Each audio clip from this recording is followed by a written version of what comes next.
Assalamualaikum warahmatullahi wabarakatuh. Saya akan menjelaskan mengenai RPS atau rencana pembelajaran semester pada pertemuan kedua mengenai uh, konsep dasar TIK. Ya, di sini ada konsep dasar TIK itu ada apa aja? Ada berhubungan dengan komunikasi, kemudian ada berhubungan dengan teknologi komunikasi. Jadi yang dibahas itu ada dua ya, mengenai konsep dasar TK yaitu mengenai komunikasi dan mengenai teknologi komunikasi.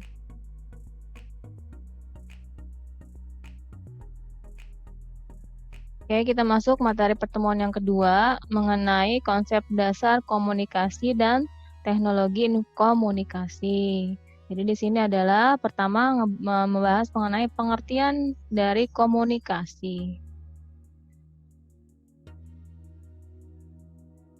Di sini adalah menurut Cherry dalam buku Profesor Dr.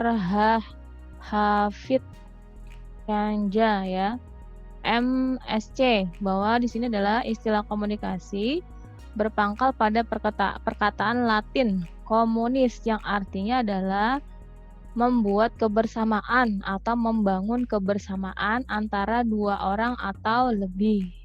Kemudian komunikasi juga berasal dari kata alam bahasa Latin, yaitu komuniko yang artinya adalah berbagi. Jadi kalau disebut dengan komunikasi di sini adalah maksudnya adalah kebersamaan, membuat kebersamaan untuk membangun ya, kebersamaan antara dua orang atau lebih. Pasti ya kalau komunikasi berarti ada nggak mungkin satu orang, pasti lebih dari satu orang. Kemudian komunikasi itu berasal dari kata bahasa Latin yaitu komuniko yang artinya berbagi. Kemudian masuk mengenai pengertian dari teknologi komunikasi. Teknologi komunikasi adalah peralatan perangkat keras ya. Kemudian dalam sebuah struktur organisasi yang mengandung nilai-nilai sosial yang memungkinkan setiap individu mengumpulkan, memproses dan saling tukar informasi dengan individu lainnya. Ya, berarti kalau kita sebut dengan teknologi berarti kita butuh perangkatnya ya. Sebagai struktur berhubungan dengan apa? Nilai-nilai sosial ya. Kemudian berhubungan dengan apa lagi? Berhubungan dengan mengumpulkan ya berupa informasi, kemudian diproses informasi dia, kemudian saling tukar informasi. Itu disebut dengan adalah pengertian dari teknologi komunikasi. Kemudian penerapan dari teknologi komunikasi di sini adalah mampu membuka akses ya pada berbagai pelayanan dan jaringan informasi. Kalau kita sebut dengan telekomunikasi berarti pengertiannya adalah tele sama dengan jauh. Dan komunikasi berarti hubungan. Jadi ini dimaksud dengan telekomunikasi adalah hubungan melalui jarak jauh. Kemudian komunikasi di sini adalah merupakan suatu proses pemindahan dan penerimaan ya, lambang-lambang yang mengandung makna dari komunikator kepada komunikasi. Nah, di sini menurut Scrum menyampaikan bahwa pengertian komunikasi dalam 3 hal pokok. Ada 3 hal pokok yang dibahas mengenai komunikasi. Yang pertama adalah penyandi atau encode. Jadi di sini adalah komunikator yang mempunyai informasi atau pesan disajikan dalam bentuk kode atau sandi. Ya, seperti apa? Tulisan, bahasa lisan, verbal simbol, dan visual simbol. Kemudian ada yang berikutnya adalah sinyal atau sign, yaitu berupa pesan, berita atau pernyataan tertentu yang ditujukan dan diterima seseorang. Nah, biasanya pesan ini dituliskan dalam bentuk ya gerakan tangan, mimik wajah, kata-kata lisan, tulisan, gambar, foto, diagram, tabel dan lainnya. Jadi bentuknya adalah sinyal. Kemudian berikutnya adalah decoder, yaitu komunikan yang menerima pesan atau penerima sandi atau lambang yang harus dipahami dan dimengerti makna dari pesan yang disampaikan. Nah, itu ya 3 hal pokok dalam pengertian komunikasi. Nah, berikutnya lagi adalah komunikasi sebagai suatu proses yang dapat dibedakan menjadi 2 macam, yaitu proses primer dan proses sekunder. Kalau disebut dengan proses primer adalah proses komunikasi langsung tanpa adanya media yang memanipulasi dan melipat gandakan jumlah penerima pesan, ya. Kemudian dalam proses komunikasi ini biasanya berbentuk bahasa gerakan yang memiliki makna khusus atau menggunakan aba-aba, disebut adalah primer, jadi nggak ada manipulasi ya, datanya langsung diterima. Kemudian berikutnya adalah komunikasi sekunder. Jadi di sini adalah berlangsung dengan bantuan mekanisme yang dapat melipat gandakan jumlah penerima pesan untuk ditujukan mengatasi berbagai macam hambatan fisik ya, kebendaan jasad yang akan menghalangi proses komunikasi primer ya. Misalnya di sini adalah seperti mengatasi hambatan geografis ya. Proses komunikasi ini dapat melalui telepon, handphone, radio dan satelit. Jadi kalau disebut dengan komunikasi primer contohnya ya berarti langsung, misalnya kita rapat ya, ketemu. Nah, itu termasuk adalah komunikasi prosesnya secara primer, jadi langsung. Atau bisa menggunakan gerakan. Kalau disebut dengan proses sekunder berarti adalah jadi menggunakan dia melipat gandakan jumlah penerima pesan. Misalnya apa? Kita nelpon ya, misalnya bisa 2 orang atau 3 orang ya nelponnya. Kemudian contohnya lagi adalah HP, handphone ya. Contohnya kayak jadi komunikasinya adalah lebih dari 1 penerima pesannya. Misalnya kita kayak contohnya kayak bikin WhatsApp grup ya, jadi banyak orang, atau misalnya via video call ya, jadi bisa grup nelfonnya, jadi penerima informasinya jadi lebih banyak. Biasanya ada juga menggunakan satelit.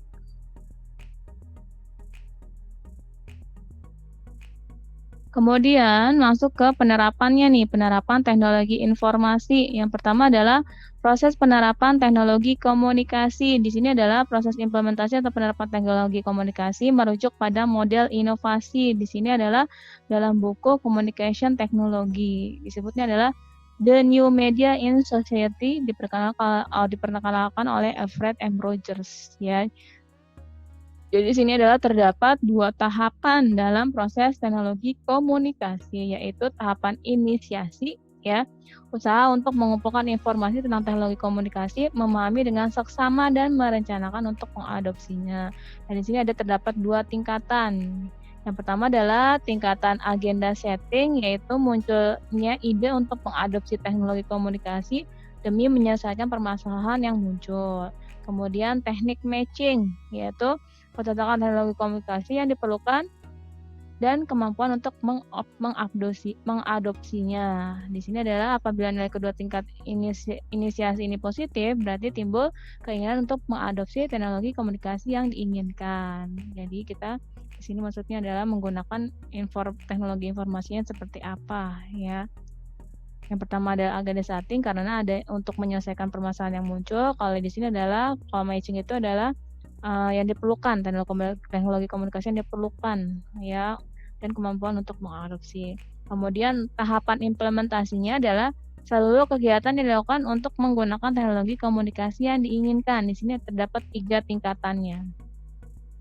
Tingkatan redefining yaitu mengatur, menyusun dan memodifikasi struktur organisasi ya bagi sebuah lembaga atau mental serta kebiasaan bagi individu untuk keperluan teknologi komunikasi yang diinginkan ya.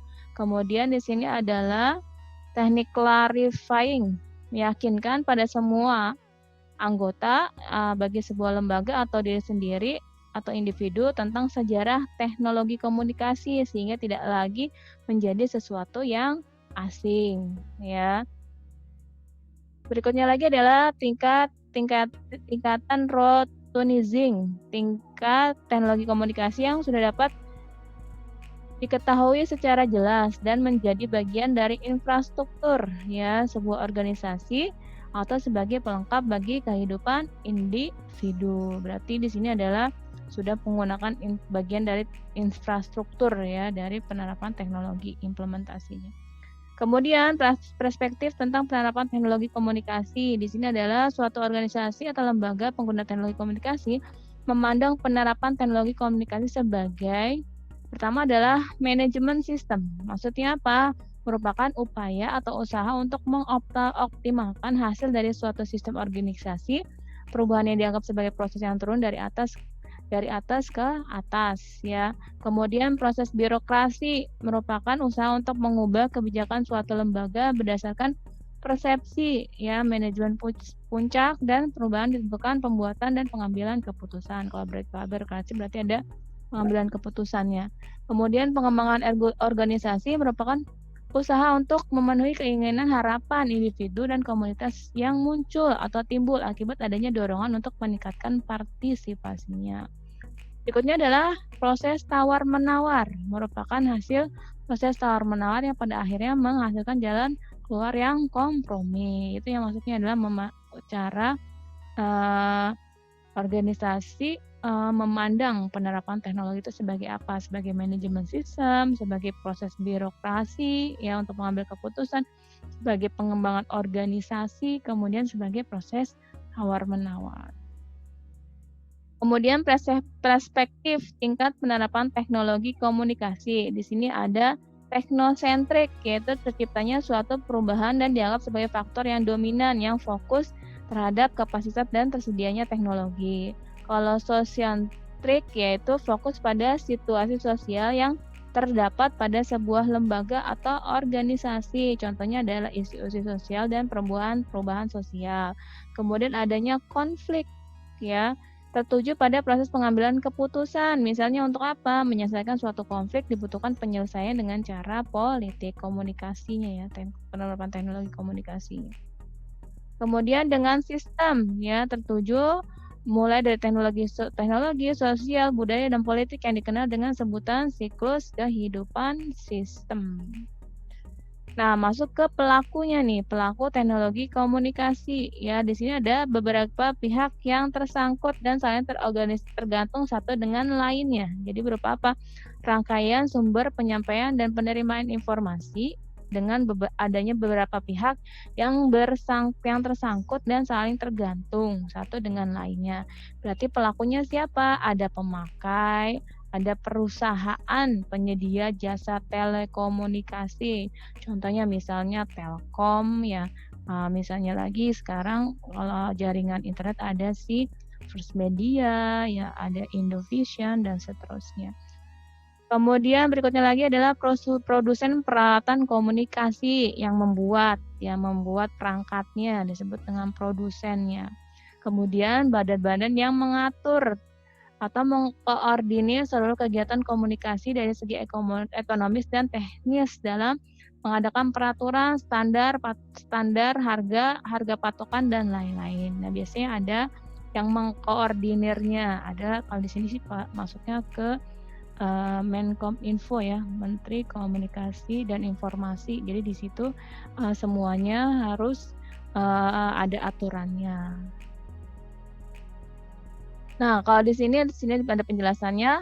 Pemakai berarti apa? Membutuhkan penyaluran dan penyampaian informasi yang membutuhkannya. Semakin lama semakin meningkat dalam jenis serta volumenya. Kayak sekarang ya pemakai, misalnya jaringan internet itu sekarang biar cepat ya, misalnya dulu ada 3G, ada 4G, nanti mau lagi ada 5G. Nah, itu ada karena apa? Kebutuhan pemakai, misalnya apa, mau penggunaan internetnya menjadi lebih cepat. Kemudian perusahaan penyedia jasa telekomunikasi ya, disebutnya adalah provider ya, pemberi jasa telekomunikasi dengan kualitas dan harga yang pantas dan bertanggung jawab dalam penyampaian yang efisien, cepat dan relatif murah. Kalau dulu sebutnya adalah kalau disebutnya adalah warung telekomunikasi. Kalau di sini sekarang sebutnya adalah provider ya. Bisa Telkom, tadi disebut ada Telkom, sekarang ada First Media.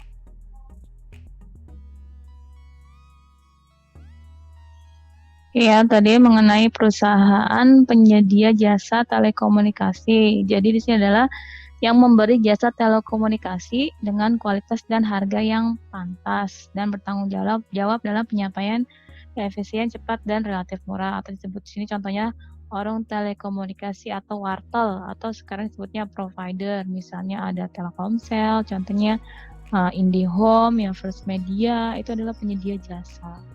Kemudian produsen peralatan komunikasi, perusahaan yang memasukkan peralatan komunikasi dengan kualitas yang baik serta dapat memenuhi kebutuhan yang semakin meningkat dan bervariasi. Contohnya peralatannya bisa berupa modem, ya berarti kan ada produsennya.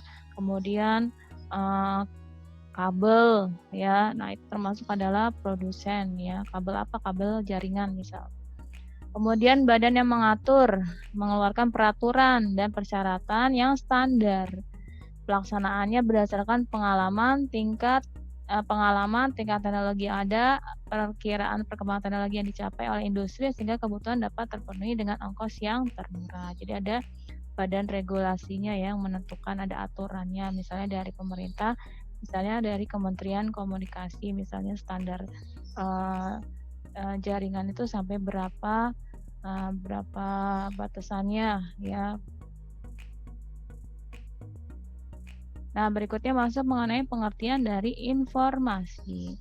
Jadi di sini adalah informasi adalah sejumlah data yang telah diolah melalui pengolahan data dalam rangka menguji tingkat kemudahan dan ketercapaian sesuai dengan kebutuhan. Ada 3 hal penting nih yang harus diperhatikan dari informasi, yaitu informasi yang merupakan hasil pengolahan data, kemudian memberikan makna dan berguna atau bermanfaat. Kemudian di sini ada ciri-ciri informasi yang berkualitas menurut MacLeod, ya, ada 4, yaitu akurat. Maksudnya apa? Informasi tersebut mencerminkan keadaan yang sebenarnya. Kemudian tepat waktu, informasi harus tersedia atau ada saat diperlukan. Kemudian relevan, artinya informasi yang diberikan harus sesuai dengan yang dibutuhkan. Kemudian lengkap, artinya informasi harus diberikan secara utuh dan tidak setengah-setengah.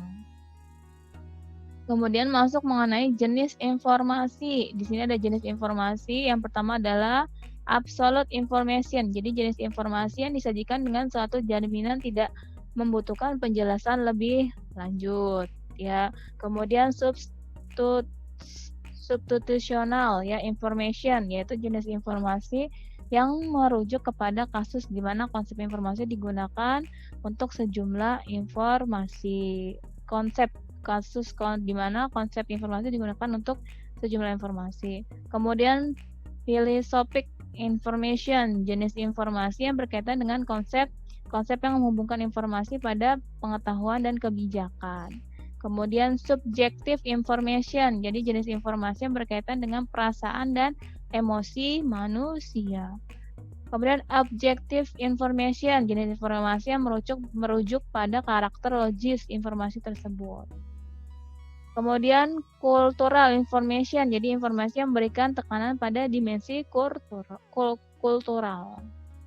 Nah, di sini masuk mengenai komponen-komponen informasi. Di sini ada berdasarkan analisis pendekatan sistem informasi ada beberapa komponen. Yang pertama adalah root of information. Jadi komponen inti dari informasi yang berada pada tahap pengeluaran pertama, sebuah proses pengolahan data yang biasanya disampaikan oleh orang pertama. Jadi maksudnya adalah yang pertama yang mengeluarkan informasi disebut adalah root of information.